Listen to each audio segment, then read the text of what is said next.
I'm gonna move a little bit away from the agenda. Next, we have our general consent. We have can I call him late board member Jefferson Moss, but Representative Jefferson Moss. The late? Sound good. The past, and Tammy Pfeiffer. They're here from the Hill, and I think they're headed right back. So we'll hear from them, and then we'll go back to our calendar. Chair, do they have papers to pass? Is that okay? Yes. So we're going to our legislative policy and statutory priorities. We're not taking any motions after they're done. We'll do that after we come back to it after consent. Want to welcome Tammy Pfeiffer and Representative Jefferson Moss. Might go this way. Yes, thank you very much, Mr. Chair. And it's good to be with you. Some new faces, which is exciting. We're realizing it's changed a lot since we were here. We were talking about it on the way up. Thank you for doing this job, by the way. I didn't really appreciate how hard this job was until I moved into the legislature. And I can assure you this job is harder than being a legislator. You do very, very hard but very important work. So I just want to start off by saying thank you for all you're doing. We wanted to give a little backstory. So we're looking at making some changes to the financial literacy section of code, and obviously that has an implication on this body. But we wanted to do maybe just a little backstory on how we got here. So we have Travis Cook here, who, by the way, has been very helpful. He's always good to say, I can't give an opinion, but I'm happy to give you as much information as I can. But we wanted him to give us just a little backstory on the financial literacy program. Okay, Travis, name, title, all that good Travis stuff. Cook, specialist here at USBE, held a variety of assignments over the years. This one's been a very interesting one. So right now I'm the Career Connections Financial Literacy Specialist here at the State Board of Ed. So just for context purposes, Utah is considered top of its class in the financial literacy work that's been done over the past decade here. I get about a call a week. As a matter of fact, Florida is running legislation this year. I'll be on a phone call with them this afternoon. What makes Utah the only A+ state in the nation when it comes to financial literacy? It's basically these 5 things. We require a high school half-year general financial literacy course as a graduation requirement. We have robust and specific competency-based standards. We require a standardized end-of-course assessment for all students to take the course. We have online resources dedicated to this effort. Finance in the Classroom is what you have in front of you as a historical piece. And then the Utah legislative body has allocated funds specifically for this effort, $378,000 line item for a variety of opportunities, everything from professional development to parent engagement. And so we stand out above all other states in the nation, 4 years running now since 2015, and that should provide just some basic context of where we are today, which leads us to some unique opportunities for how this course could be utilized further to develop ideas that we have here as Utahns and fiscal conservatives and the tremendous work that's been done to date. So, thank you very much. And if you have any questions along the way, please feel free to interject. So I've been working on this for a little while with Tammy Pfeiffer from the governor's office, and she's going to be speaking to this as well. As we were reviewing the standards, or the code, we looked at a number of things that were currently included in code that weren't actually translated into the standards and into the course. And we've done I think a phenomenal job on the financial side. My day job is in the past has been as a financial planner. And so when I'm looking at a lot of these subjects, I had clients that were very successful business owners that didn't understand some of these concepts. And thank goodness that's what gave me a job. But so the fact that we're trying to teach these kids these important issues, I think is very good. Where I felt like, and again, as Tammy and I talked about this, where we felt like maybe there was some lacking was on the economic side. We list a number of things in the standards, in the code, that are very important, but on their own maybe not providing a full picture. So you talk about things like supply and demand, monetary and fiscal policy, scarcity and choices, economic reasoning. And when you look at those, they sound good, but in a silo, it may not make sense. So we wanted to put some context and some foundational information in there. So we're not, one of the things I hated when I was a member of the state board is when legislators would come in and put a whole bunch of very detailed descriptive language in there.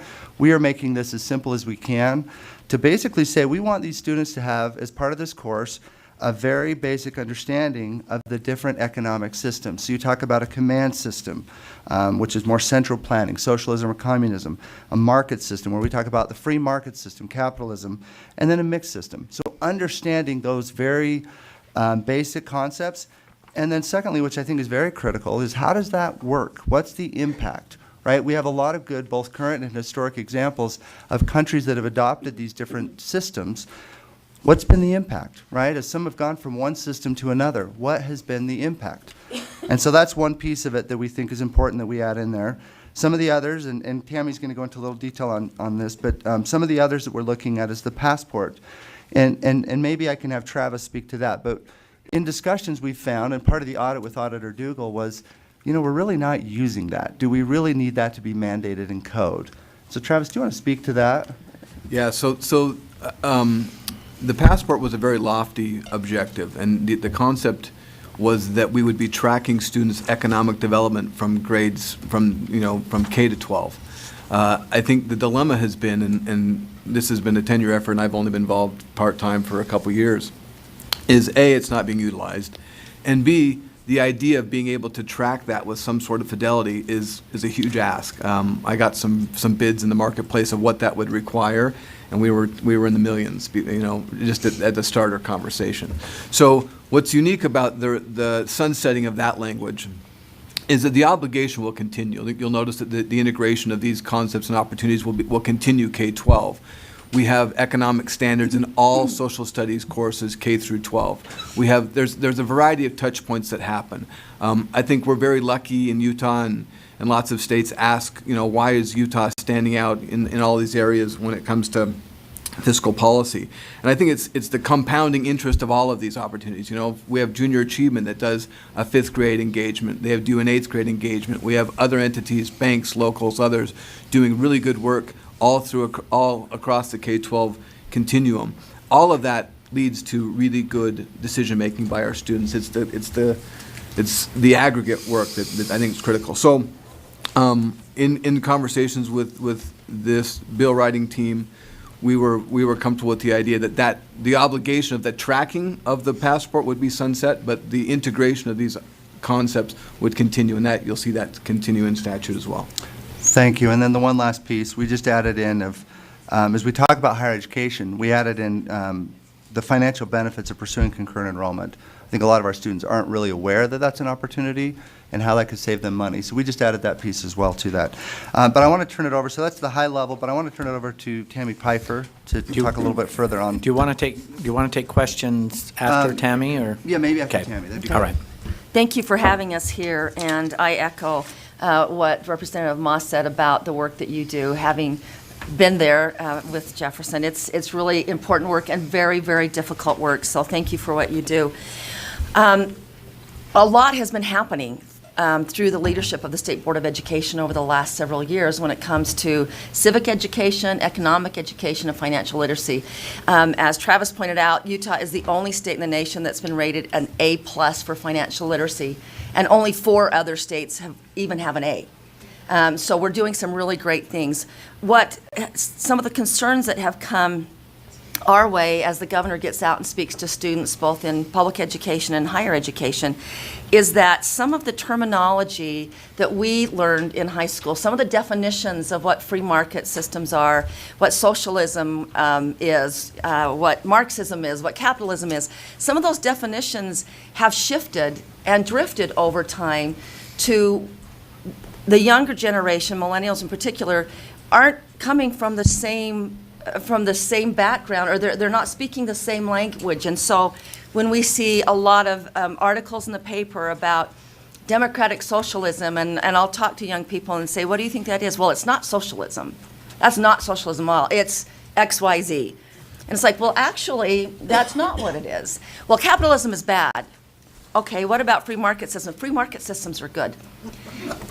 And do you see, if you can't clearly define what an economic system is, it's hard to have those conversations about where that may lead us. And Utah is the most diverse economy. We're performing very well on all measures as far as our financial health as a state. But it's the next generation that carries that on. It's our youth that will carry us forward in having a diverse economy and financial health. And so these are some of the concerns that, that the governor's had. I wanted to point out some successes that you've had in 2016. At the end of 2016, you adopted new revised social studies standards. And as Travis said, those each strand covers economics, and so students from kindergarten on are learning some basic principles. But as they get through high school, and what we're hearing from college students is, yeah, we kind of learned those basics, but this was a quote that in a recent survey here in Utah, in fact in Utah County, they said that they want to know more about modern day contexts and real life application as opposed to a curriculum that purely focuses on Adam Smith, Karl Marx, and the economics of the 20th century. They want to know, well, okay, I know about socialism. What's democratic socialism? You know, what's the difference between capitalism and free markets? Is there a difference? And if there's not, then why is capitalism bad? Or why are we being told that capitalism is bad and socialism is good? They need to know what they're talking about. And so as I visited with the governor, it's like, well, what we don't need is another class in high school and another graduation requirement. What we need is to take something that's already in the schools, that's already a required course for graduation, and re-examine what's being taught in that course. That course is financial literacy. It's very successful. We're doing well. But let's go back and see what that course was designed to be, and if we really are teaching all of the economic principles within financial literacy that it was intended to do. And that's where we partnered with Representative Moss and found that we're kind of missing in a few areas. We're lacking some of that clarity. And so our hope is just that we do a better job being more concise, more clear, more explicit in definitions so that we know what we're talking about, students know what we're talking about, and that they can have these conversations in the current context of what's happening in society and in our economic system today, so that when they take over the government and the State Board of Education and they fill Jefferson's seat and my place, that they have a clear understanding. Not that we are trying to sway them one direction or another, but we just want to be on the same page about what these principles are and what the principles of their country was actually founded on. So we're very supportive. Okay. Ready for questions? We are ready, yes. Okay. Board Member Lisa Cummins. Thank you, Chair. Thank you, Representative Tammy Moss. This concerns me a great deal. I don't believe, well, I think a contributing factor is the lack of constitutional principles being taught in social studies that go along with economic stability. The basic foundations, if definitions aren't consistent throughout time and they start changing to confuse the public, we have a problem. And I'm wondering, have you ever heard of the term praxeology? Praxeology, Van Musis used it in his economic study of human behavior. And it's the idea that human behavior is what drives economic decision making. My personal behavior is going to, and my want is going to drive this need. That's not being taught, right? We're looking at the other side of the psychology part. Why did you do this? Right? We're not doing the precursor of what makes you do this. What are you going to do to solve this problem? We've taken out the role of when government expands that the citizens will step forward and fix that problem. They see a need, fill a need. Right? That's the study of praxeology. And so we've seen over time government expand so much because now we expect the government to solve our problems instead of personally drive that. So I would encourage that to be also added to your bill as understanding what that means, that personal drive solves problems, that you can consciously understand and creatively think a way to solve the problem. the other thing is we need to put more constitutionality of original intent back into our social studies and into the economic aspect, because I think that's lacking. When I hear students are very excited about Representative Ocasio-Cortez's green bill, it makes me very, very nervous that we're going back to the 1800s and not moving forward based on, economic lack of understanding. So I would encourage that to be involved. Yeah, and just to respond to that, that actually, I think, is valuable information. That would be, I believe, what your job would be. I think we're just trying to put in some very basic principles, which we've done in the past. When it comes to the actual standards and how that's rolled out, I believe that's the job of this body. Okay. But I do want to make it very clear that they understand the basic principles. Sure. If you want to elaborate on that, I think that's the decision of this group. And I would just add that we don't want to grow government, we don't want to add another course, we don't want to start a new thing. Right. We want to take an existing vehicle Sure. that is in place so that this is not onerous, and just tweak a little bit what's being taught with the financial literacy course, which is why we've looked at this vehicle to do it. It's also the best way to get kind of an immediate turnaround on some of this content. We don't have to wait and then adopt the standard, and then next year there's a course, and then in 3 years they'll take the course when they're juniors. I mean, this is here, and it's now, and it's an immediate effect of a change of content, so. We have 6 board member questions or comments here, so, We may not have that much time, but okay, well, we'll try to get through that. I apologize. So, board members, you can just stay lasered in on comments or questions. Board member Belknap, I actually have 3 short questions, Chair. May I do that? see how Okay. fast you can get through them. So my first one is, we already have the list of what's in the financial lit course. What is it that you are exactly changing? I've read your bill, but Yeah. can you tell me from the difference that you have on your paper? sorry. You can hear me okay, right? I keep Yeah, feeling we like can I hear need you. to pull that up. We can We hear always had to put, the old ones, you'd have to pull it No, right you next had to to your eat mouth, them. and I'm used to Now that. it's fancy, don't you worry about it. So if you look at the bill, the main things are where you have, well, one, I failed to put this one in there. This was done in 2004. If we have to teach our kids what online commerce is, we're really struggling. I think our kids know better than we do, right? So we're taking that out. In terms of, it says free markets and prices. It's hard to talk about free markets without context. So we put economic systems, including a description of a command system such as socialism or communism, a market system such as capitalism, and a mixed system. And then the next piece is historic and current examples of the effects of each system on economic growth. That is different than just talking about a concept in a silo. Okay, I appreciate that. Number 2, I'm interested in what it's going to cost us in this office to change the test Yeah. to match the new pieces. Do you want to talk to And what are we going to take out other than online commerce so that this class now isn't a 2.5-year course rather than a semester course? I mean, you got to give and take, otherwise you're requiring more of us. I'll answer one question, then I'll turn to Travis. First of all, a lot of this is already in there. We didn't put it in the standards. This already should be in there. So you talk about supply and demand, monetary fiscal policy, scarcity and choices. By code, we should have already been doing this. So we're adding a little bit, but this also is saying there's a lot of stuff we should already done that isn't in the standards. Follow up on that? Yes, This goes back to his question, sorry. okay, please do, but we gotta remember what our responsibilities are and the separation to theirs, and I thought he handled that earlier where he said there's some, was listing those things that And online that commerce. were in code but not in our standards, and I didn't think he called all of them out, but go No. ahead. Oh, I don't have your, there you go.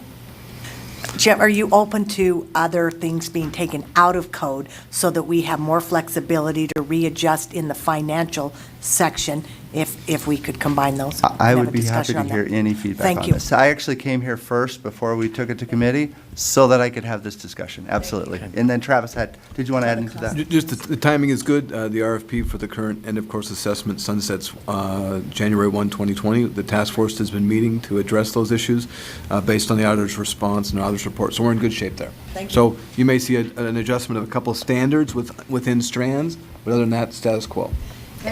Travis keeps referring to the audit, just in case you're not aware, the John Dougal's office did an audit of the course, and so some of this actually responds to some of the things he found in the audit as well. Okay. Board Member Ellis. Thank you. This is one quick question. Bill number. It's not listed here.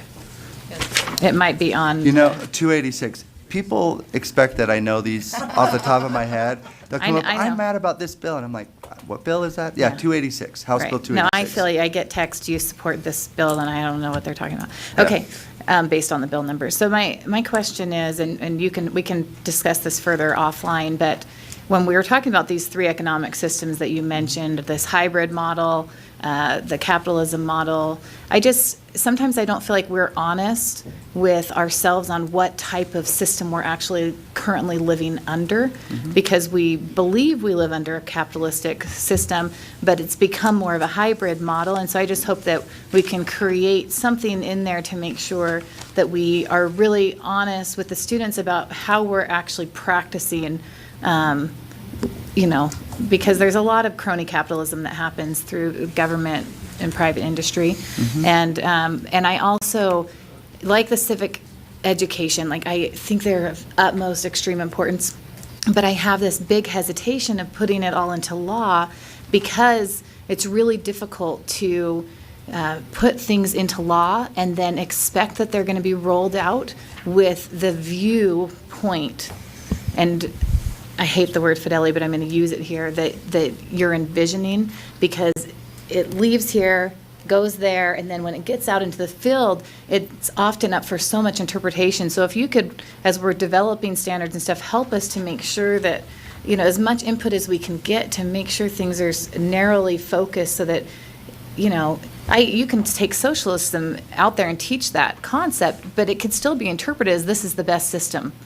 Right? And I don't agree with that. And I know a lot of the legislature doesn't agree with that, but there are some that do. So, it's just finding this balance of, we want these things taught, and how do you put it in the classroom without the individual bias of the teacher being pushed on the students. And that's something that I think is really difficult to manage. Yeah, absolutely. Thank you. Okay. Board Member Davis. Back in 2000, 2001, I was a brand new assistant principal at Lone Peak High School, and my principal couldn't attend a meeting, and so he sent me instead, and he said, go listen to Governor Levitt. I thought I would sit in the back of a ballroom. So I followed the address, and I walked right up to the governor's mansion, and I knocked on the door, and Governor Levitt answered, and he said, thank you for joining us. Come into my kitchen. And I followed behind him and thought, my principal is going to get it for sending me to this. But it was a fascinating experience. And I sat with Governor Levitt and Jackie Levitt at the time, and 8 other educational administrators from the schools in our state. And he said, we are struggling financially in our state. Our culture espouses no debt and this and that and the other, but we're not doing it, and our families aren't teaching it, and we need help in our schools. And thus began the conversation to start all of this in our public school system today. And we've kind of seen how this has evolved, but I just want to say that I support the underpinnings, but I also support continually reviewing standards in all areas, not just this, but to make sure that this is working for what our needs are in our state so that we can see some positive repercussions and growth economically in our state and for our communities. Board Member Earl.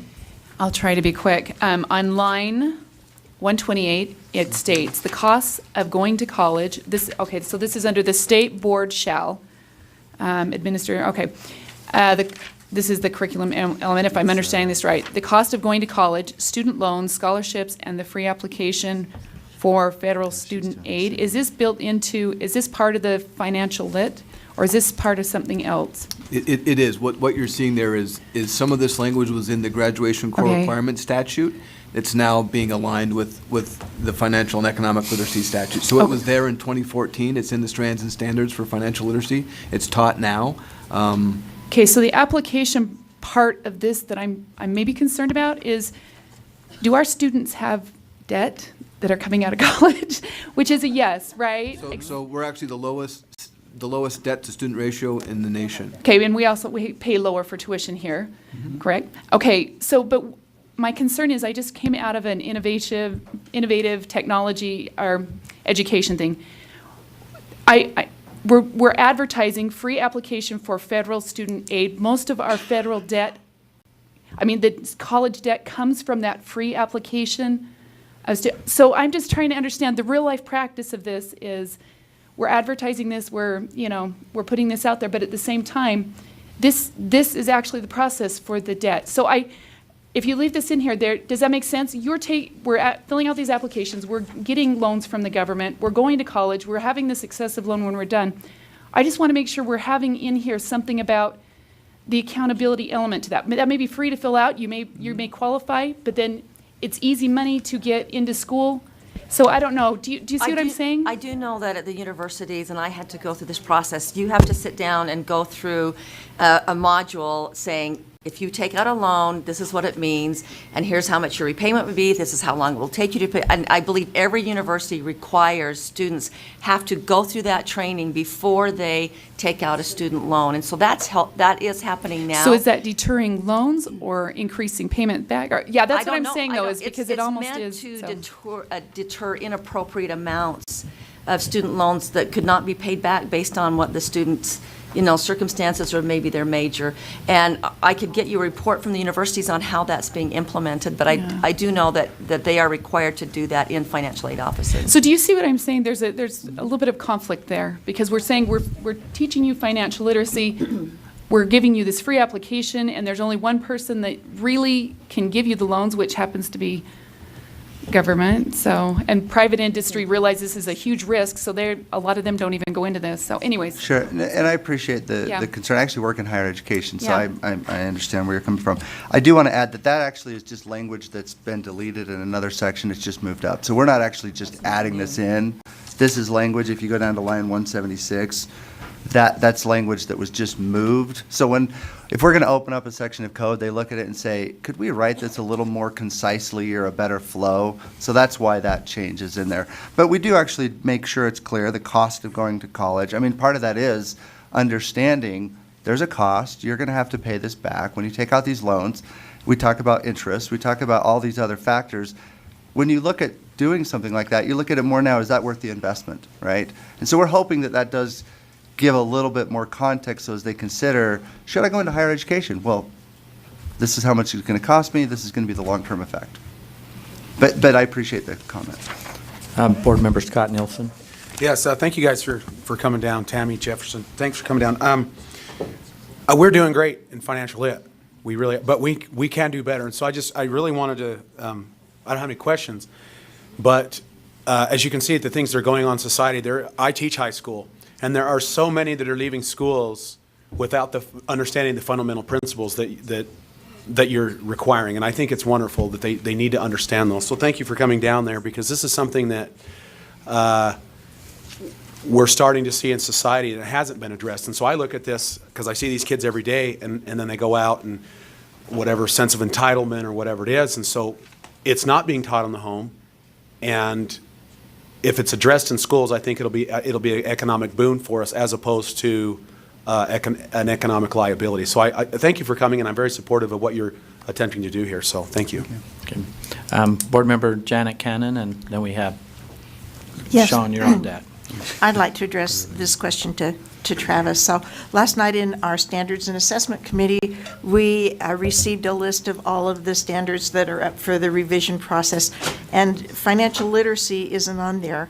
So I'd kind of like to know from you, when were the standards last revised? And I assume that this new bill, if it passes, will require revising standards again. Indeed. And then you said that would be okay because it would coincide with a new test that you're bringing out. But we of course do standards at our level, and then the locals do curriculum at their level. So how long do you see this taking to implement between our revision of standards and getting appropriate curriculum to the locals? Great question. So in the 2014 session, the amendments that were just referenced, the FAFSA, the college piece, was added to the graduation requirements. So that required a change in strands and standards, which happened. And so 3 years from now, in statute, a task force is convened. I've met with that task force 4 times in the last over 18, 19. So we're in a really good position right now, having reviewed what's there. Right now, the only substantive change would be to the standard having to address taxes. The IRS didn't like the idea that we were referencing local taxes. So there'll be some changes there with specificity to forms. But other than that, the task force has been pretty supportive.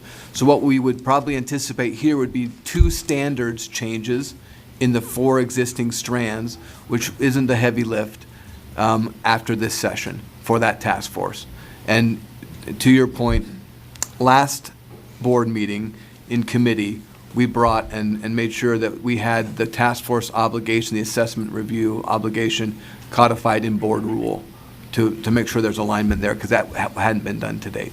So very good question. Okay. Board Member Newell. I just kind of wanted to go through the professional development opportunities. You mentioned some of the opportunities there for the students at a younger age, the JAC and groups like that. How, and just a quick outline, how are you integrating the community and the business industry with this constant economic shift that we go through on a regular basis? How are they going to be integrated into the educational system to be able to make sure that we're developing our instructors in the right way? Very good question, and I'm going to let Travis answer part of that. But I do want to say one of the surprising things that I've had as I've opened this bill file is the number of people that represent financial institutions saying, "This is awesome, how can we help?" Okay. So I'm already hearing, and Travis can speak to some of that partnership already, the council that Treasurer Damchen, who's been involved with us through this whole process, that he oversees.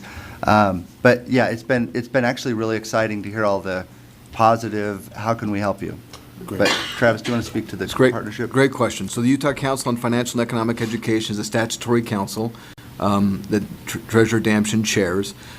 They have an obligation. The Utah Jumpstart Coalition has an obligation. The state board is a partner there, junior achievement, et cetera. So this year alone, the Federal Reserve was here already. They did a full 60 educator PD day. Next Gen Personal Finance, the leader in not-for-profit efforts, have also been here for 2 days. They were just here in this building last week. We'll do roughly 10 to 12 events annually for educators, and then we're building that out for students as well. So I think the most interesting piece of this will be that the University of Utah has recently committed to be our chapter affiliate for the Council for Economic Education, the national work that's being done, and that will also expand opportunities for both educators and students in the state. So we're in a really good shape from a PD standpoint right now. Wonderful, excellent, thank you. Okay, we have one more, and then I know you guys. Oh, we got another legislator that's waiting too. I understand that, so one more, and then we'll have you close up. Board Member Lisa Cummins. Just really quickly, are you including cryptocurrency in this? No, it's not in the bill. We are addressing it at the Summer Jumpstart Coalition, however. Okay, that's good. I'm not putting that in the bill, but it sounds like they're working on it. It is a conversation that we have, yes. Okay, thank you. Okay, closing comment? Go ahead. I'm just going to say, having the support of the State Board of Education on this bill is always very, very helpful, and Representative Moss has put a lot of work and has really reached out to a lot of different people, and so I know you'll take a vote after we leave, but we would be asking for your support on this bill. And it is a pleasure to be with you. Yes. Thank you. Good to have you back. Thank you. Appreciate what you do. So we're running, we have other legislators here, so we're not going to jump back into our consent. We're going to have to play catch up here. Next we have Representative Notwell, but is he? He's not here, so he's got Kimberly Carlisle is going to speak to this. Is Kimberly here? Okay. Superintendent Dixon? Did you have a comment? Yeah, Representative Notwell wanted to apologize. He was called back to the Hill everybody was called back to the chamber to talk about Medicaid, so he had to leave. But Kimberly Carlisle has been graciously willing to come and talk about the bill, and Brandon Jacobson from our office, and then I'm happy to add anything. That's perfect. All right. Thank you so much. Happy to fill in. As was mentioned, Representative Notwell had to attend a meeting up on the Hill. So just wanted to give a little bit of overview about HB 227. My name's Kimberly Carlisle. I'm the Director of Talent Ready Utah in the Governor's Office of Economic Development. And in December, the Governor set aside about $3.9 million in his budget, specifically for computer science. And so this bill, which is House Bill 227, is basically taking the board's recommendations that have been worked on in this past year to be able to provide funding to school districts. So the bill actually outlines about $7 million in ongoing funding that would be a flow through to the State Board of Education that would then go out to the school districts as an opt-in if they were interested in looking at funding to be able to incorporate additional computer science courses. That funding could be used for professional development or other opportunities or needs through the school districts. And that's kind of the overall summary of the bill. Representative Notwell is the sponsor, and then Senator Milner is the co-sponsor on the Senate side. Okay, questions? Board Member Davis? Is this in conjunction with the match that was offered by our 5 tech CEOs, or is this a whole separate thing? So Silicon Slopes announced, I believe it was last week at their tech summit, that they would donate some funding towards this cause. They, I believe, are setting up a foundation that would house that funding, but it is all in support of this computer science initiative. Board Member Belknap? Yep, we have a digital teaching and learning program already in our schools. Is this running parallel to that, or is it synergistic with it? Can they combine? How would that work? Yeah, that's a really great question. Perhaps Brandon or Superintendent Dixon might be able to shed some light on the process there with that. And I think I see Todd Call in the overflow. Todd, if you want to come in.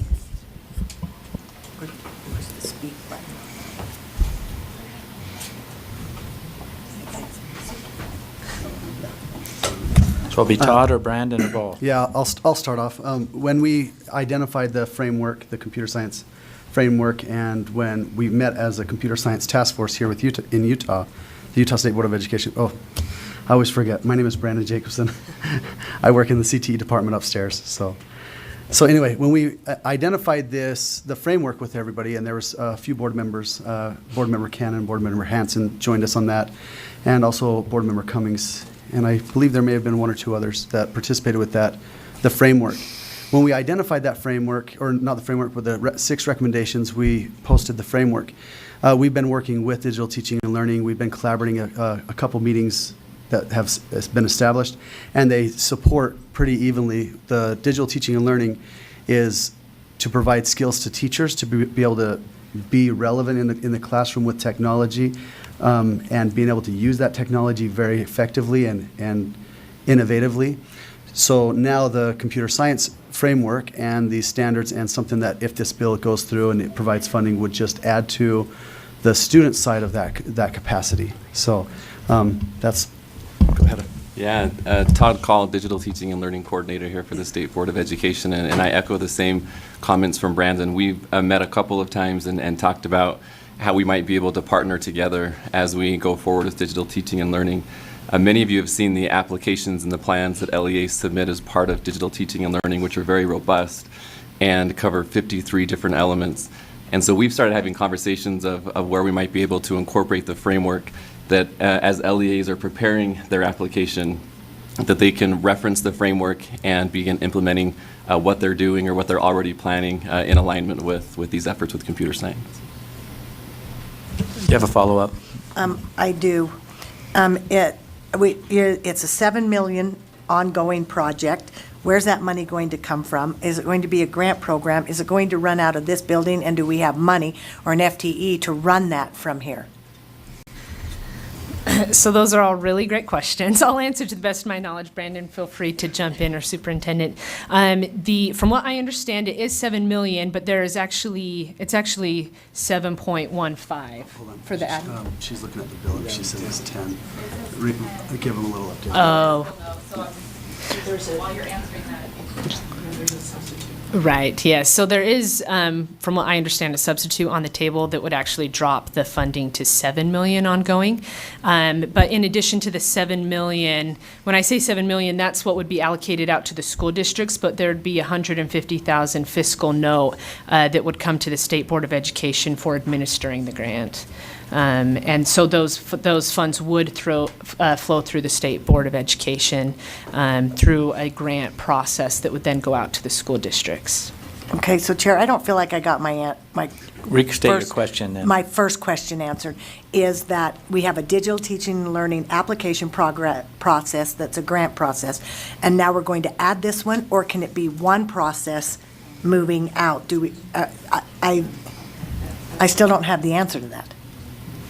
So the Brandon Jacobson IT Education, CTE, there are two different programs. There's digital teaching and learning, and there's computer science education. Two different. Okay. All right. Board Member Cannon. Yeah.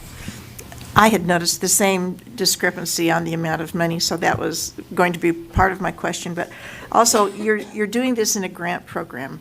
And in my mind, sometimes grant programs mean that we have winners who get the money and losers who don't get the money. Would this be run as a competitive grant? Is your idea behind this to give something to everyone? Talk to me about what you know in terms of how the grant would work. Does it create winners and losers? Or is there something for everyone in this bill? Or do you know of pockets of the state who have critical needs? Would you just respond to that, please? I'll respond. Brandon Jacobson, CTE IT Education. I'll respond to the best of my ability on that.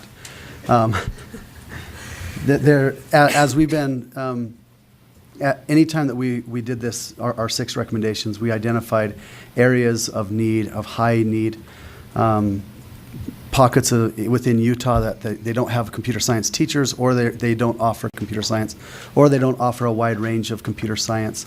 In a grant process like this, or a grant program like this, we for sure would take that into consideration.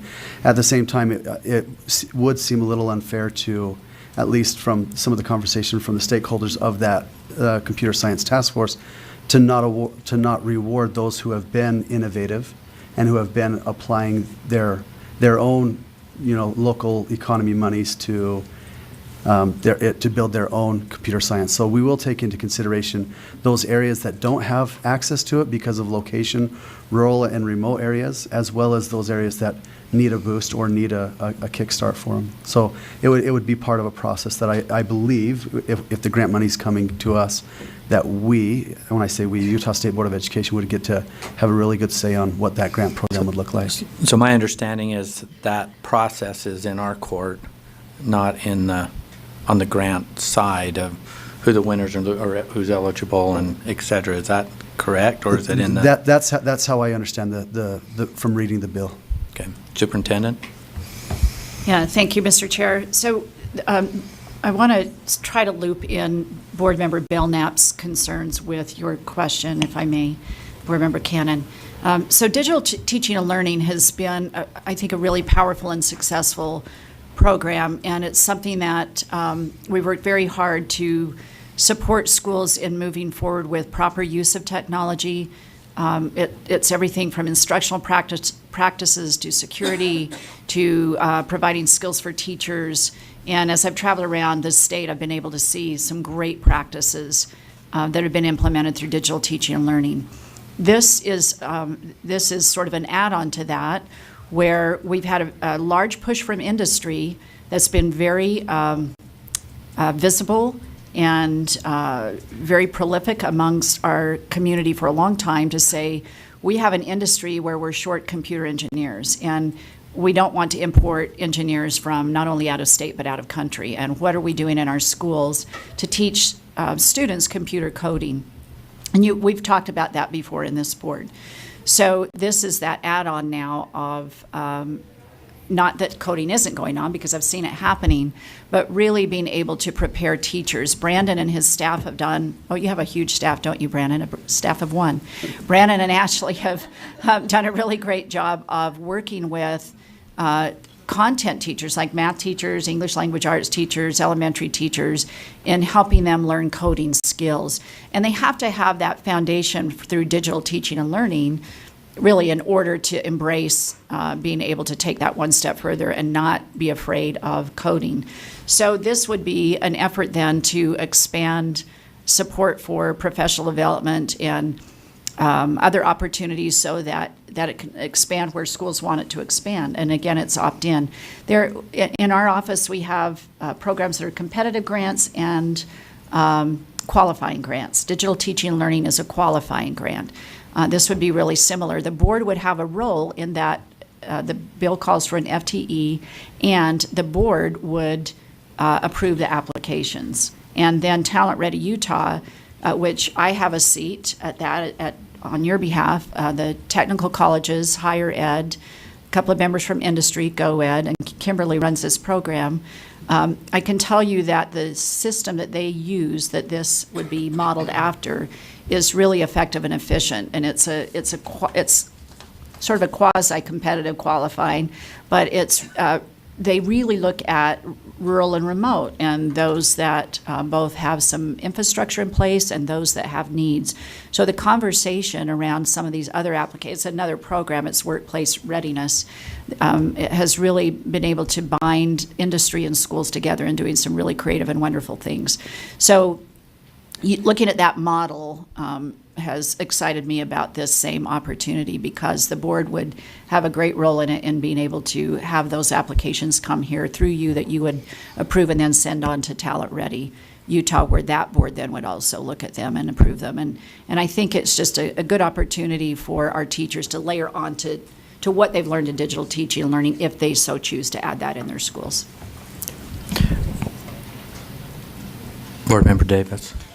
I was just going to say that I didn't think that Board Member Belknap's question had been answered about the administrative cost, but am I correct in understanding you're saying we have one FTE to administer and monitor and implement, and do you feel that's enough?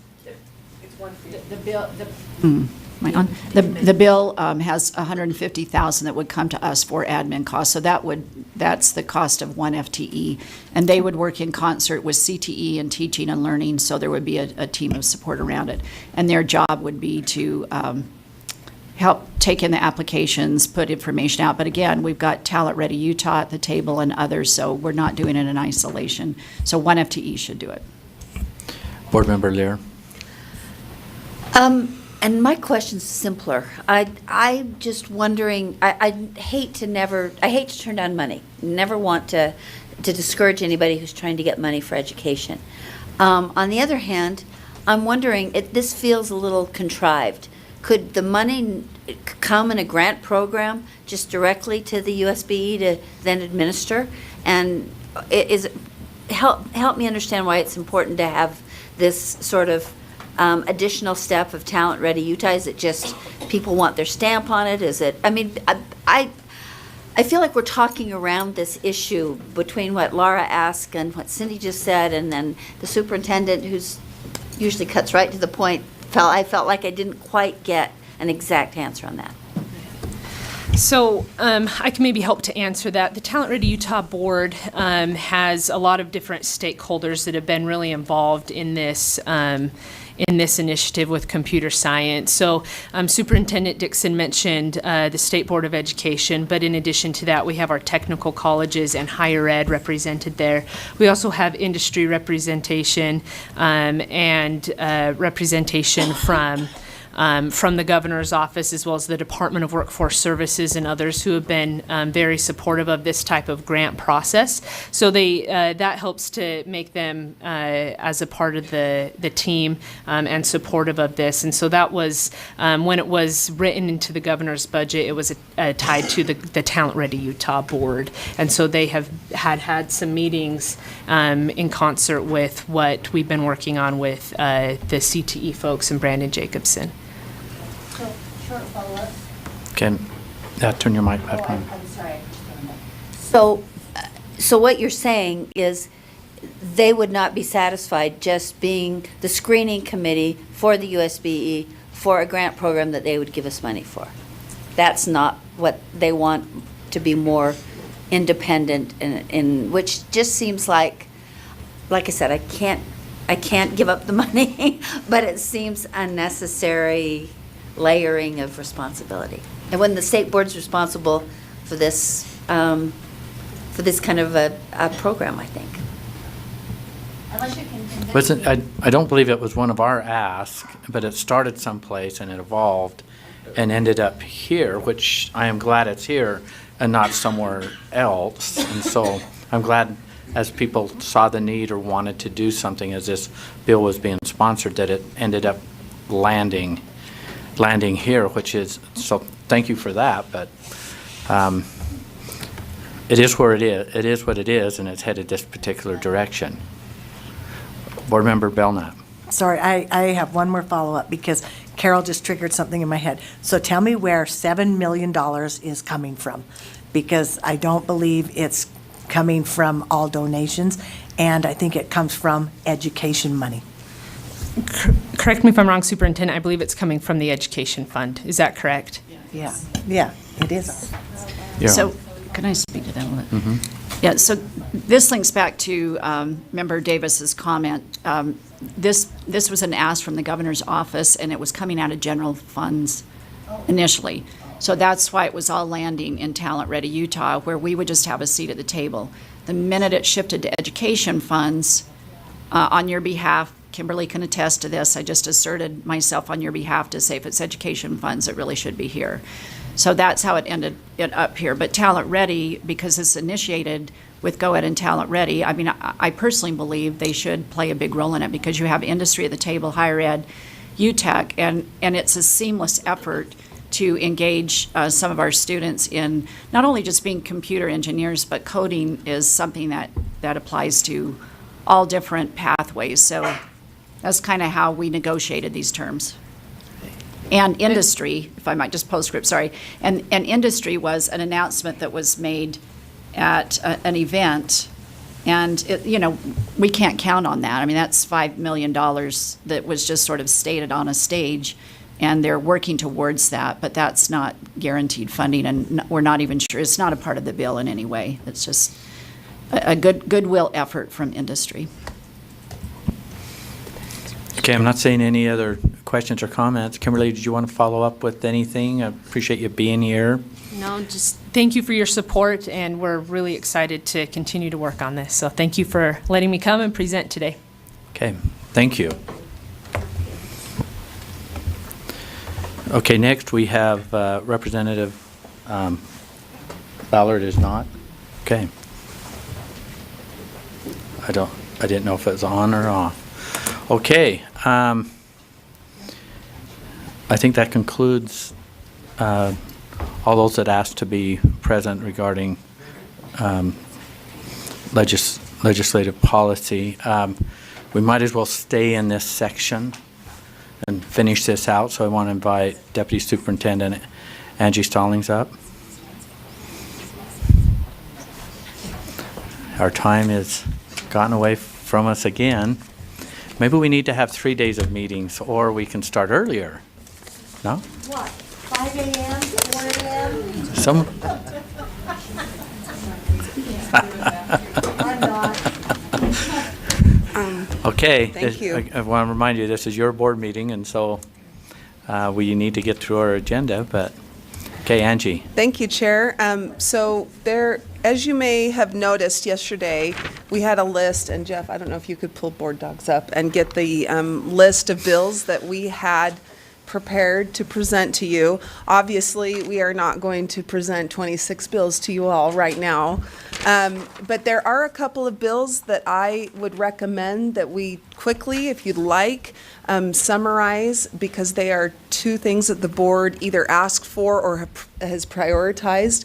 That's SB 112, which is the Public Education Information Systems Uniformity Act by Senator Andrade, or USIMS, which is related to your budget priority to add 17.2 million of one-time money for the board's systems to be unified and upgraded.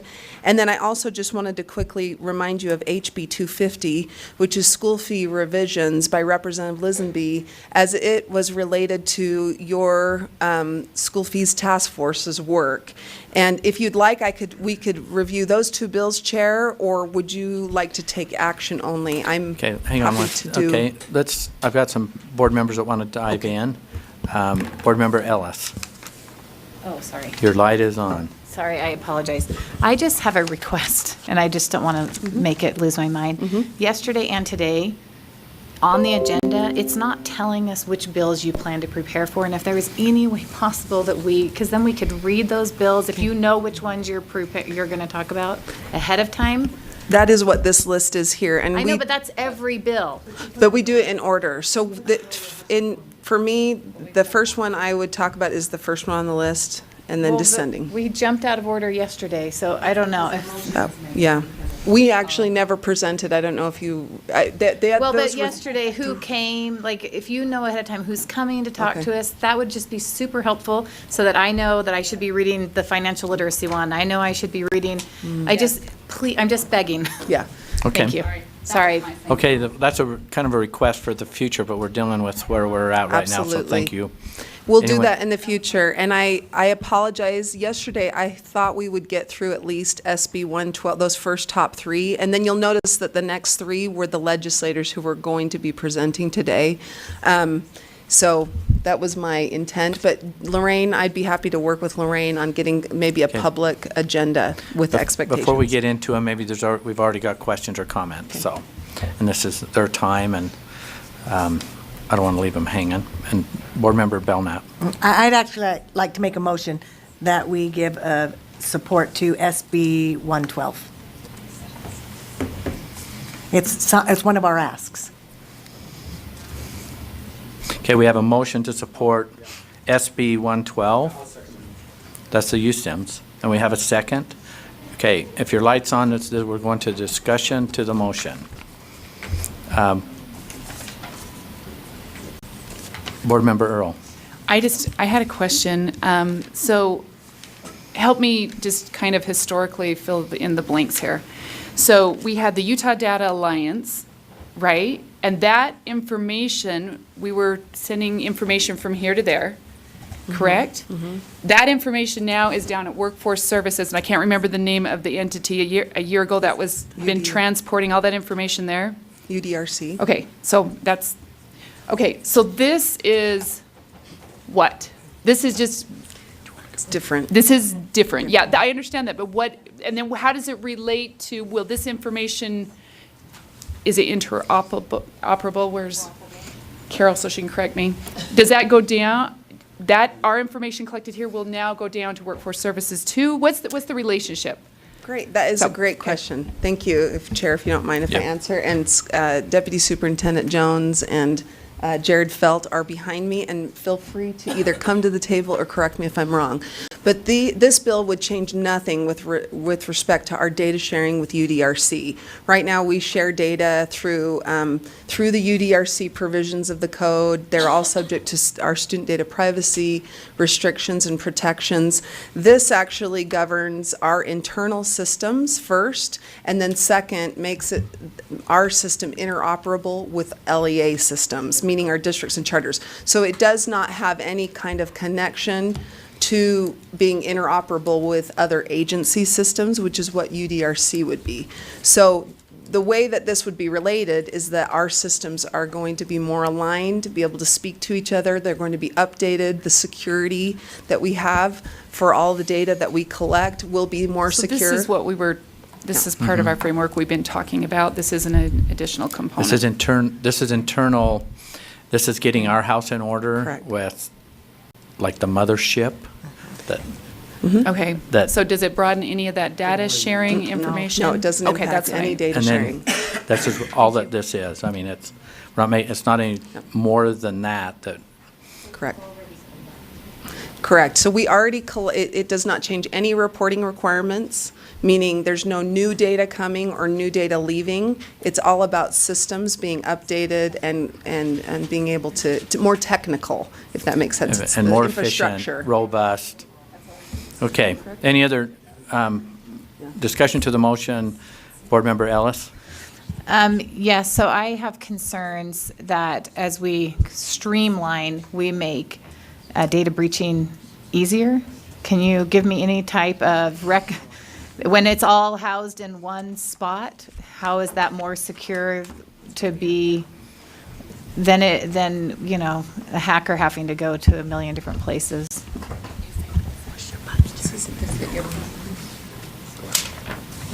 Just wait. Jared Felt, USBE IT Director. Good question. It makes it easier to secure. Right now, we have 28 different systems, so our footprint is bigger. So we have to maintain the security. Old technology, I've spoken about Cactus, late 80s, early 90s, that was developed. So we have different systems that were developed at different times over the years, and that makes it very difficult to secure those. So this is consolidating those systems into 3 buckets and makes the security a lot easier to manage. Okay. Do you have a follow-up? Well, and so you're saying that the data sharing doesn't expand, but this makes it easier, which I'm also not really a fan of, making it easier to share data, or am I? Can I? Just to upload it, but what about to send it out?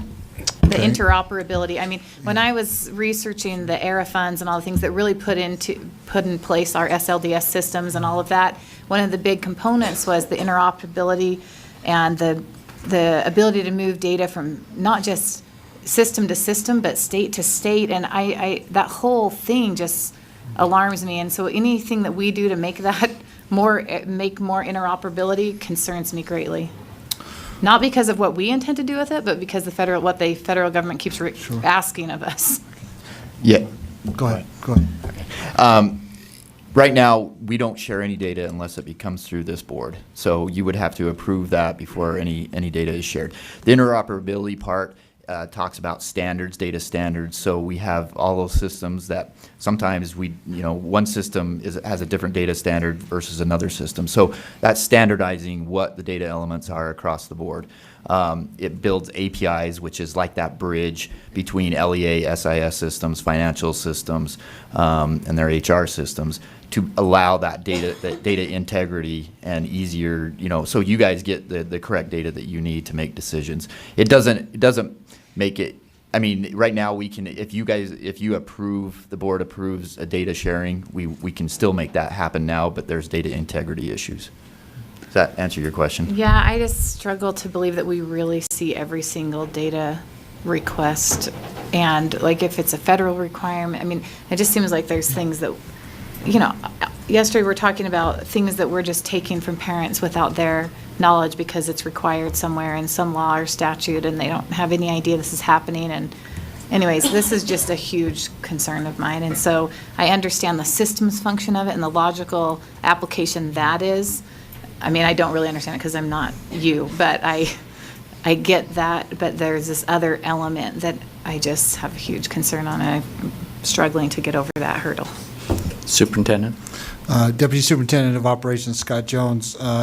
To Board Member Ellis's question, I'd encourage you to still continue to participate on the IT Governance Council. I think it'll even become more clearer, about what the system capabilities are. We have separation of duties. We have a data privacy element that's Whitney's division that is separate from IT to closely monitor and ensure the data privacy aspects of it. And to Jared's point, we don't share information that I'm aware of. We don't share any information that isn't pre-approved by you to do so, whether it be with the UDRC and other than what we provide for the requirements to the federal government, which I always list out and CC at least leadership on. Those data elements were approved previously by boards. So to your point about you're not sure or certain that we are actually making sure you approve those, we'll do our due diligence and try to get those back in front of you. Because I think what happens in some instances is we get into these agreements and we start providing data, and then, we don't to come back maybe annually or something like that to ensure that you're all aware of what's happening. We can certainly facilitate getting that back in front of you. I understand the importance, I do. So, Vice Chair Brittany Cummins. I'm going to speak in favor of this using an analogy. If I was a cheese producer and I was shipping my cheese to market in a horse-drawn buggy, I would do anything I could to save up some money and buy a refrigerated truck, because my cheese is going to get to market cold and it's going to get to market all in one piece. I'm not going to lose it off the back of the buggy. It's not going to get rotten on the way. The controls that we put in place and the decision that we put in place as far as to getting the cheese on the truck is our decision. We make that decision, and that we have those things in place currently. We've done a very good job over the last few years to put our data security and data privacy things in place. It's how we transport that data and what we do with it and how we house it is what this is about. This has nothing to do with our privacy policies and all of those things. That's us. We have to take control of that. If we feel insecure in the decisions that we're making or the policy about it, we need to make those decisions. This is the infrastructure, the system that carries our cheese, and we need to make sure the system is taking care of the cheese and that it's not going rotten or we're not losing it off the back of the buggy. Okay. Board Member Davis. I mean, I would echo that in a practical way, and then also just reiterate that this was a board ask. And then really what has convinced me more than anything is that I think it's based on what I've read that you've sent to us and what I've heard from your presentations at the Capitol, is that this really is a financial issue long-term, because, the last fix, it seems like I remember one of you at the Capitol saying was like, could have been $1 million problem. And the longer we postpone doing what we need to do, it sounds like the more it's going to cost us in the long run. And it sounds like it's timely, and this is what the board has decided to ask for, so. Okay, I want to remind everyone, the motion on the So I table support. is to approve or to support House Bill, where did I write it down? 112. Oh, no, not House Bill. Is it Senate Bill 112? Okay, Board Member Bolter. So I'm kind of going back and forth because I want to support this, but because we know that bills go through different substitutions, and something is changed in the bill that we realize, okay, this is problematic, what then, would we pull back our support? I just hesitate to support it fully, knowing that substitutions can come up. Right now, as it's written, I'm good with it. Scott? Yeah, so we're staff are very conscientious about your support for a particular bill at that date time group, at the time that it was your support, and Angie and Jeff, and then staff would do a good job of that. If there were amendments to that, we'd communicate it by way of either, well, probably electronically and on the Thursday meetings.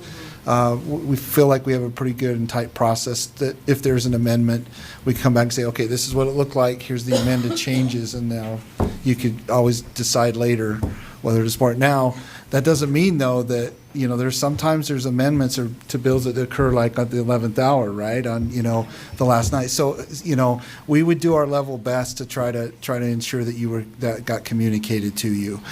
Sometimes it's just a matter of timing, though, to happen. And it's one of the reasons we have the meeting set up that we have to give you updates on everything, that, especially what you support and if there's any changes to that.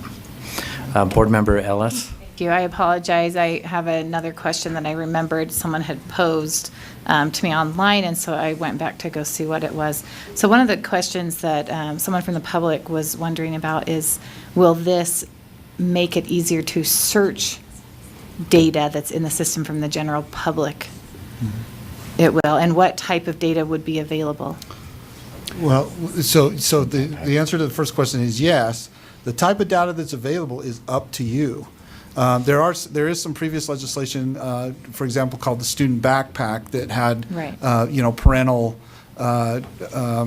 accessibility too. But that goes. I think that I'm really glad that whoever that individual is, please let them know that I can add them to my Christmas card list, because I really appreciate them asking that, because that's really what we want to make it sure I'll of. text her.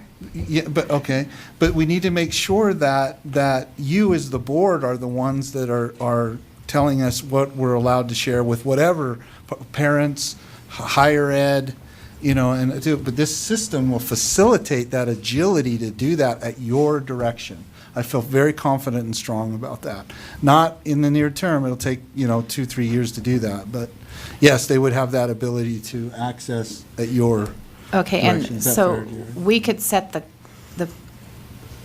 specificity, but once something's in statute, it's really easy for a legislator to come in and say, ooh, the state board are being prudes and they won't share what we want, and so we're going to force them to put even more, and by creating the system, then we have an easier portal for that type of thing to happen. So sorry, I just No, am trying to don't say look sorry, at the ma'am. I know. unintended consequences of good intentions.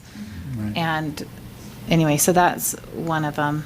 Well, and if I may, just real quick, Chair, that student backpack is a law. I know that's that a is. code. I know Yeah, it's and a so law. we're going to ensure that, we follow the law. The rule of law is what it is, and so we'll do that. Always trying to make sure that we communicate with you and we're fully transparent on what we're doing to meet the obligation of the law. Thank you. Yes, ma'am. Board Member Davis. Thank you, Chair. I move to call the question. Oh, thank you. Okay, we're going to end debate here. Okay, this is going to go to a vote. All in favor, say aye. Aye. Those opposed? I'm always a no. I don't know. Is that a no or you? No. Okay, did you get that? Yeah. Motion passes. Okay, the motion before the board is to support SB 112. All in favor, say aye. Aye. Those opposed? Okay, motion passes. Did you get the no? Okay. Okay, Board Member Belknap.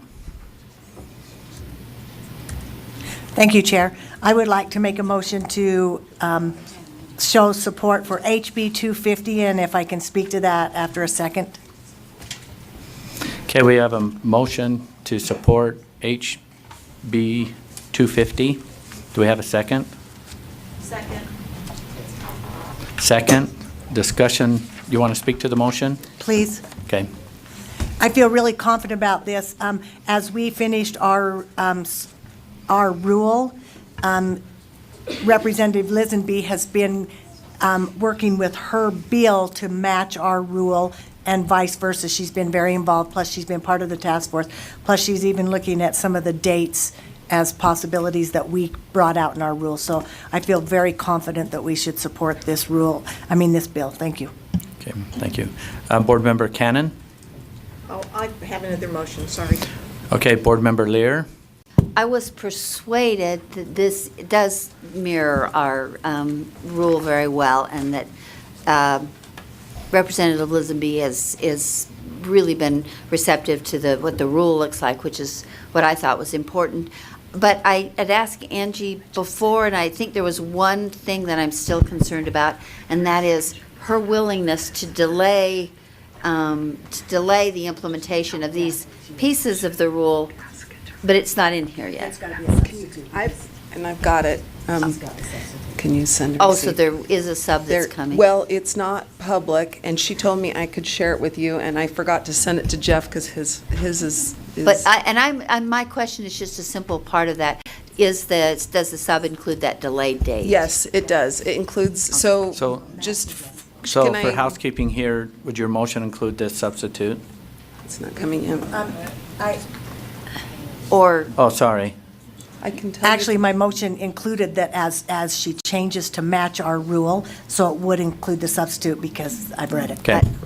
But can I And is just this- finish my comment? Yeah, I just want to make sure, Sometime. as we finish commenting on that. Is the second still good? Board Member Hanson? With the substitute? Yeah, I'm asking you. It would be 2020 before it's. And the substitute's on the time? Okay. Yeah. Board So- Member Lear? So I want to be sure I say in my comments and my support that I do support the bill as long as it stays consistent with our rule. If changes come about that are unanticipated or then I'm not necessarily, as it's written today, I'm comfortable with it and would like to support it. Thank you. Okay, I think the same thing applies as if you vote in support and there's changes, it comes back to us as one of the first things that happens in our legislative meetings. Okay, Angie? Chair, if you wouldn't mind, just since this, I thought that the substitute might be public by now, but she may be waiting, because I know she's meeting with JLC today, and maybe she's waiting to get feedback from them also. But Jeff is showing you the change that you just mentioned, Board Member Lear. This is the first substitute. It's a protected draft at this point, so it's not publicly available, although Representative Lisenby did state that she was fine with me sharing it with you. But you can see right there on line 346, beginning with the 2020-21 school year, an LEA may not charge a fee for a textbook, which now would mirror the action that the Finance Committee took in R277407, and you will be discussing later today as part of the Finance Committee action. So if you would feel comfortable supporting the first substitute, if it changes from what we see here, I will bring it back to you. But if she does stick with this version, it would be great if the board would include the first substitute as part of that motion. Okay, discussion to the motion, is there any? Okay, seeing none, the motion before us is to support HB 250. Including the first substitute. With? The first substitute, HB 250. With the first substitute? Yes. Okay, let's decide. All in favor say aye. Aye. Those opposed? Voting is unanimous. Okay, you can take that.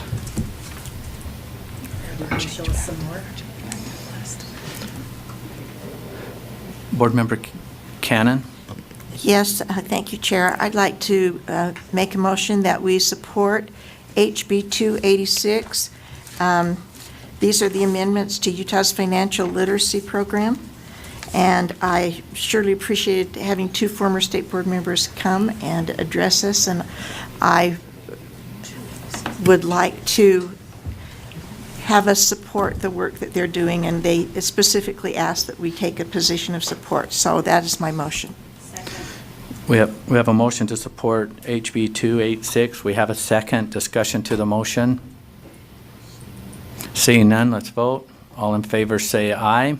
Aye. Those opposed? Voting is unanimous.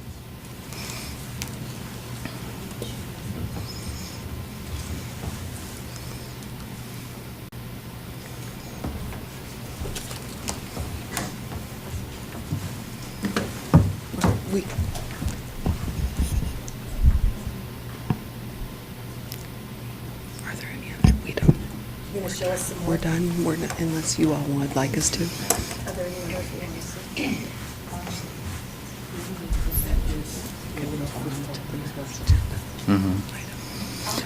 Before we do need to bring up HB 71 to postpone the motion to support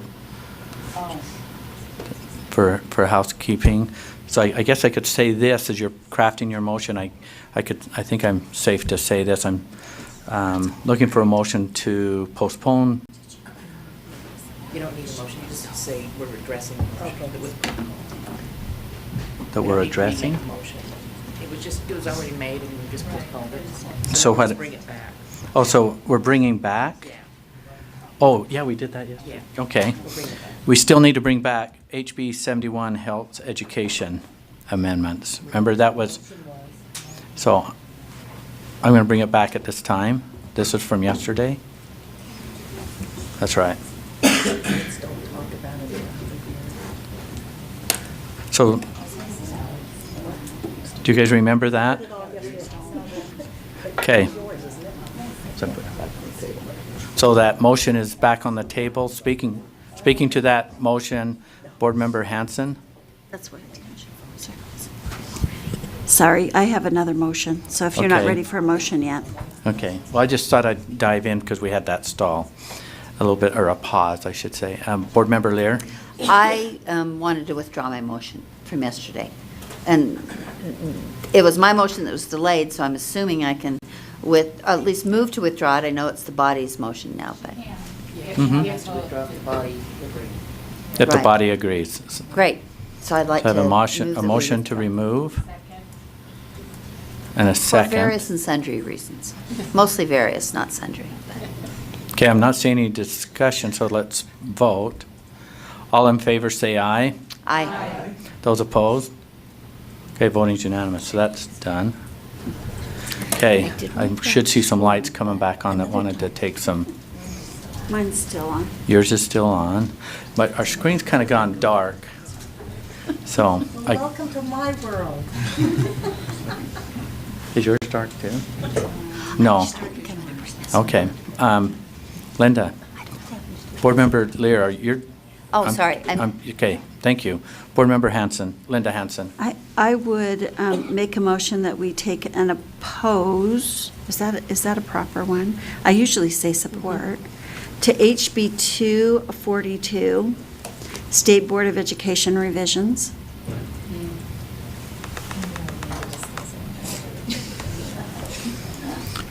A motion to oppose HB 242.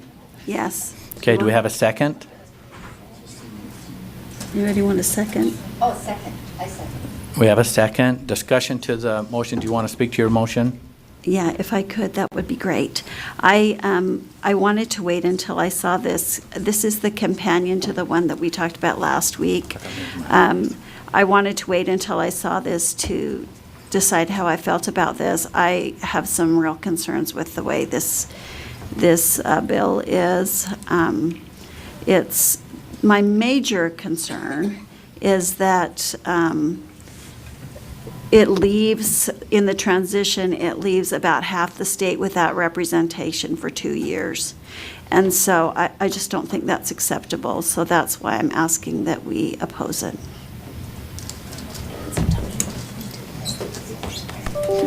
Board Member Davis?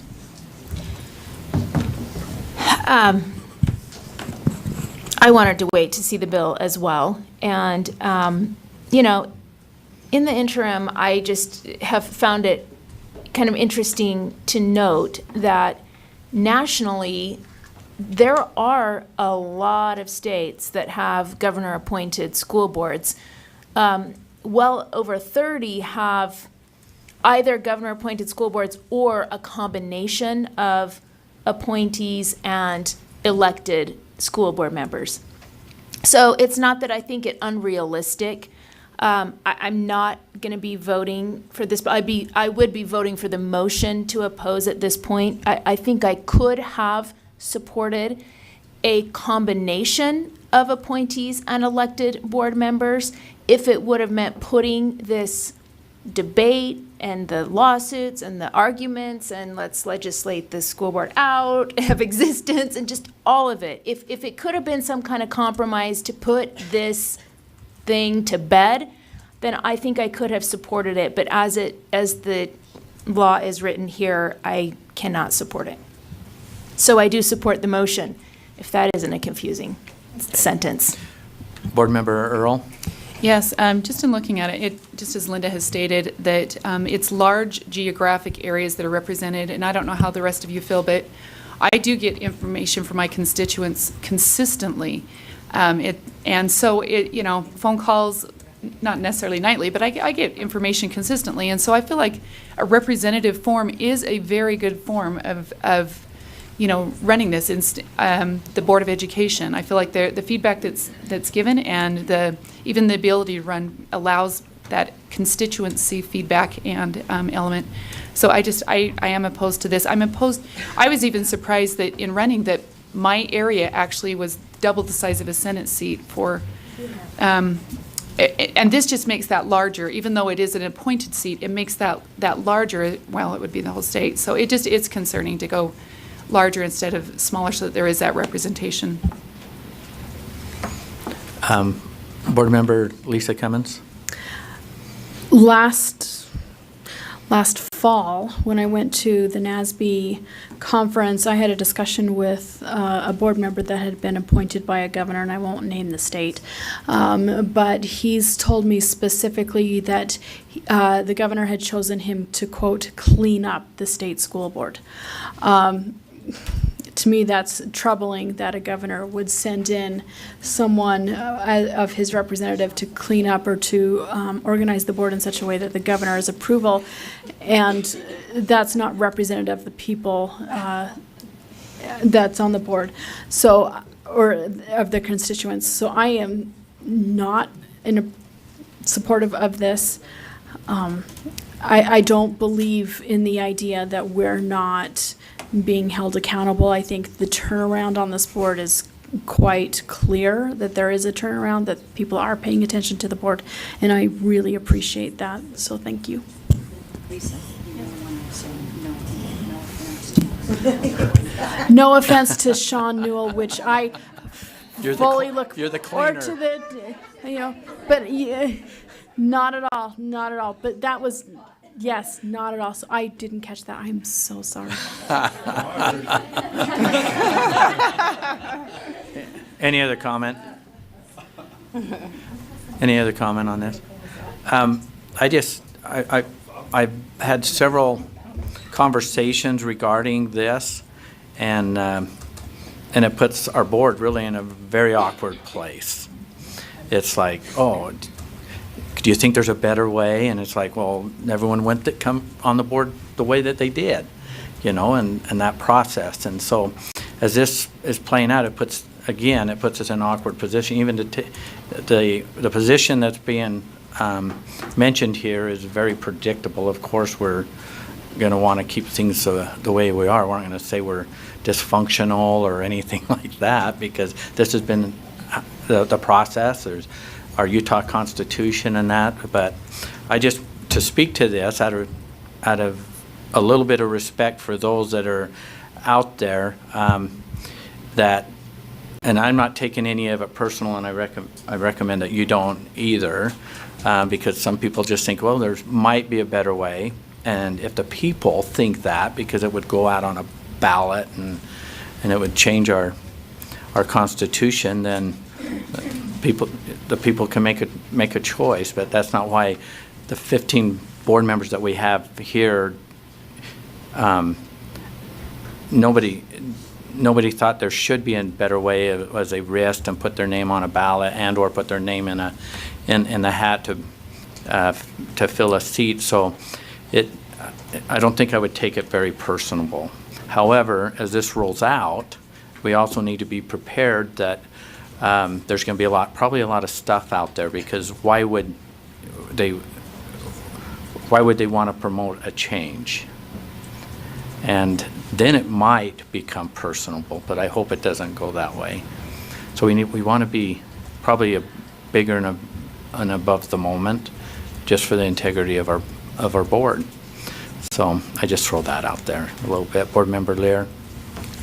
And I've spoken quite a bit on this. I just turned my light on and off twice. But I want to say two things. I did meet with Representative Ballard. She was very gracious to spend some time with me and two others talking about why she's doing this. And it was informative, and I very much appreciate her willingness to talk about it. She could have easily been unwilling, afraid, resistant, and she wasn't. I also think there's one narrow aspect of, and when she laid out her plan for this discussion, that I think sounds productive, and that is to talk about what does general control and supervision mean. And she has that as part of her 3-part plan, which I think would be a healthy conversation. And the last thing I want to say is I think that there was a sense that I was a bit presumptuous or preemptive or whatever in wanting to vote on this initially, but I I go back to the kind of very simple, direct point that any board that is not elected for the area where that people take most personally, it's about their children and their grandchildren and what those young people do every day, most of the day, for most families. Those people should be elected, whether the districts are larger than they should be, smaller than is easy.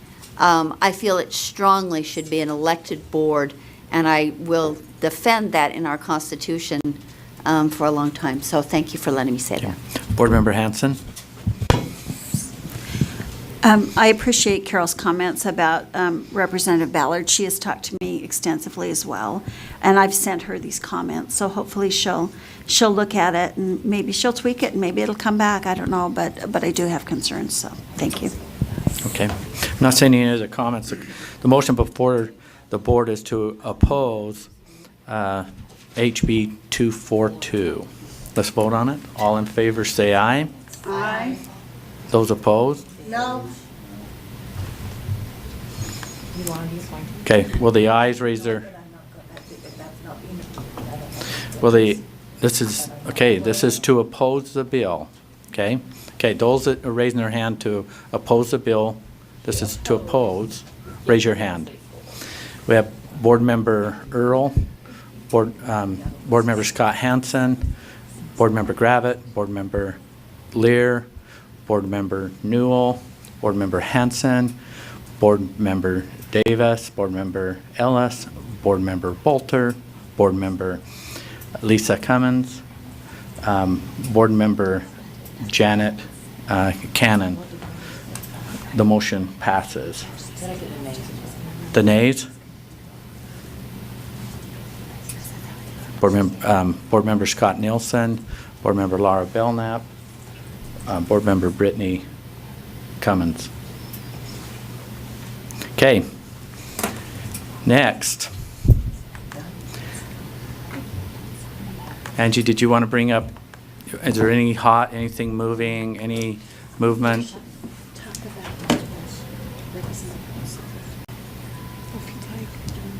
Do you want me to? Do you want to?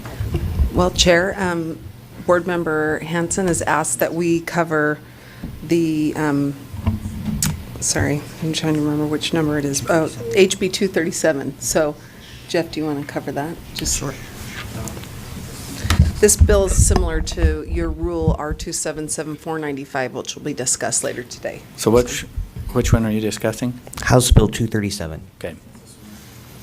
And just for context on the history of this bill, where it currently sits in the legislative process, it was heard in its first committee hearing, and the committee voted to not consider this bill at the time, pending essentially the vote that you guys will have later today on Rule 495. So, to highlight the two things we're going to be talking about at some point in this meeting today, Rule 495, as you're aware, is the electronic use device policy rule. We've had it in committee for a few months. It passed committee last month and will be before the full board today for a vote later today. I'm going to focus primarily on how that rule and HB 237 differ versus where they are the same. They are the same in the sense they both require schools and LEAs to create an electronic use device policy at the school level. Both highlight elements that need to be required by the policy. I think reasonable minds could sit and argue about if they're identical in terms of what they require in the policy. I would personally tell you that if you want to take the time to compare them, you can. I do not feel that the bill and the rule really require anything different from each other in terms of what the content needs to be. The big difference in the bill versus the rule is the bill does require that all the schools provide a training within the first 20 days of each school year for the employees and for the students regarding what is the policy. Rule 495 does not have a requirement for training, and that has been the primary difference between the two. There is a section in Rule 495 that does state a suggestion list in terms of a policy may also include. The bill actually has all those elements as shalls and requirements. So those are your two primary differences between the rule and the bill. You had the member of the public that made comment earlier today. She is the constituent that has approached Representative Pulsifer regarding the bill that she's now running. And those are I went and spoke to her in the hall. Those are the two primary elements that she has highlighted were different, although she is very supportive of the idea of placing those elements in the rule and leaving the legislative piece alone. So that is something to consider today. I'm currently pulling that language out of the bill and into an amendment that I'll get up on board docs shortly to you so you can review that, but that's something that is on the table. Okay, Board Member Hanson. I was approached by Representative Pulsifer twice yesterday about this and wasn't quite clear on it until Melissa came today and spoke, and then I understood exactly what she wanted. But I think the idea is that we could add that section, the training section, into our rule, and that Representative Pulsifer would then just pull her bill because it's already in rule.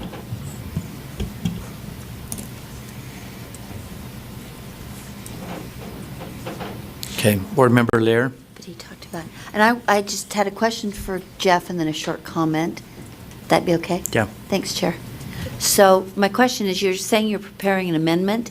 Would that be to propose to Representative Pulsifer? There's a lot of P's in there. Or is it a proposed amendment for the rule? It is a proposed amendment to the rule for you to consider today. Okay, great. And then to my short comment, I was the one that has been badgering Jeff about this rule, and I use that word fondly, for several months, and I think it is a great idea. But one of the things that I've observed over many years of watching this is that devices are changing so rapidly that I would like to keep the opportunity in rule to be able to adjust the rule appropriately as times changed, as Scott just said that, you know, can't put the genie back in the bottle or any number of other cliches. So, yes, we do have, but some people have smartwatches, not me. I have many watches instead of smartwatches. But anyway, in any event, I think that I would like to keep this in board rule, and I don't like to necessarily oppose the bill because it's so consistent with the rule, but I think it's maybe unnecessary in my mind, and I would like to have the opportunity in the board rule to lay out these requirements, and I like the additional training requirement that I think requiring it of every school might be a little bit excessive or prescriptive, but I like the idea of enhanced training. Thanks. And I would just like to add very quickly that I appreciate Board Member Lear and allowing me to cut my teeth on this rule in terms of formatting style and everything. It's been a wonderful training experience. Okay. Board Member Earl. Yes, this is just kind of a general statement, but I love the fact that instead of forming a law, we work through the policies we're already working on.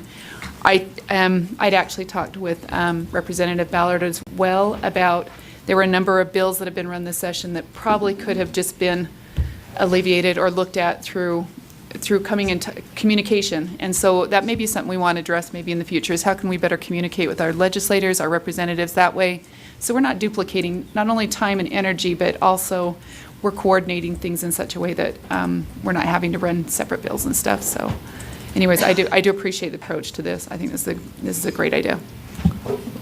Board Member Davis.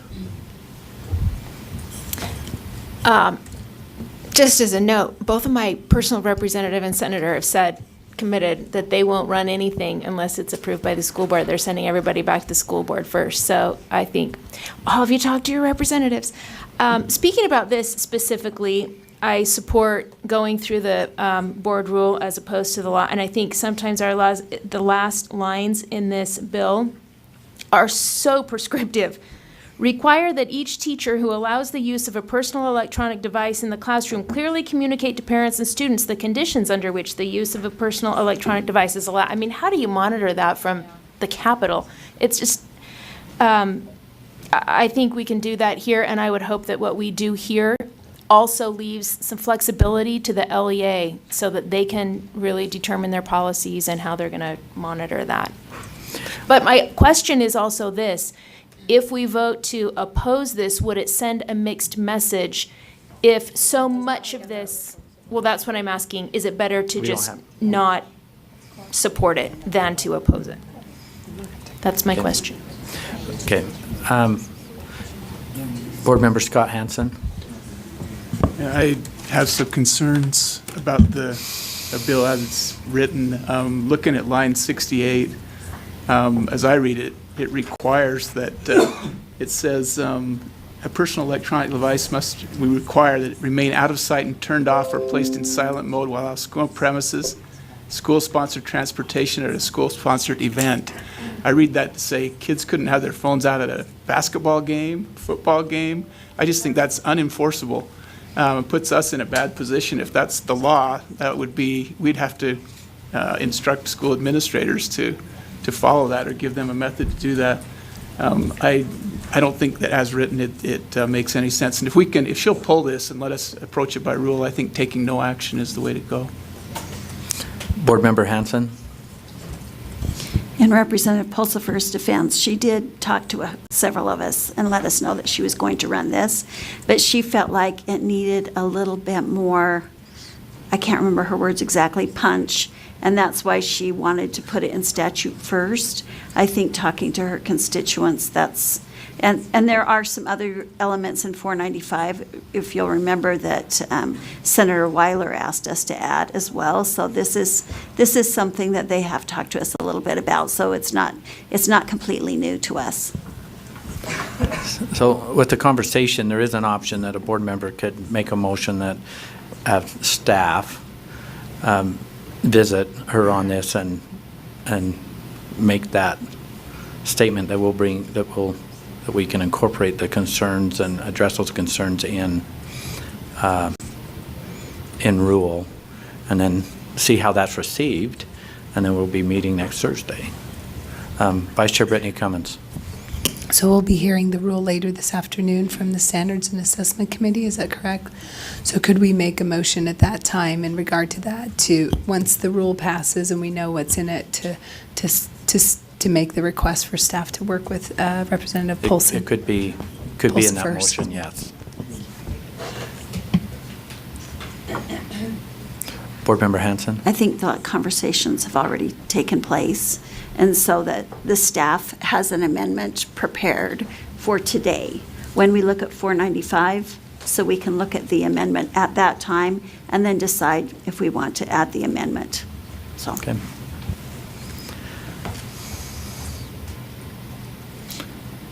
Okay, I am not seeing any other question or comment. We probably will move off of this. Deputy Superintendent Stallings, I think we're probably complete, or as far as we're going to go on this. So thank you, unless there's something else that's pressing. All right, thank you.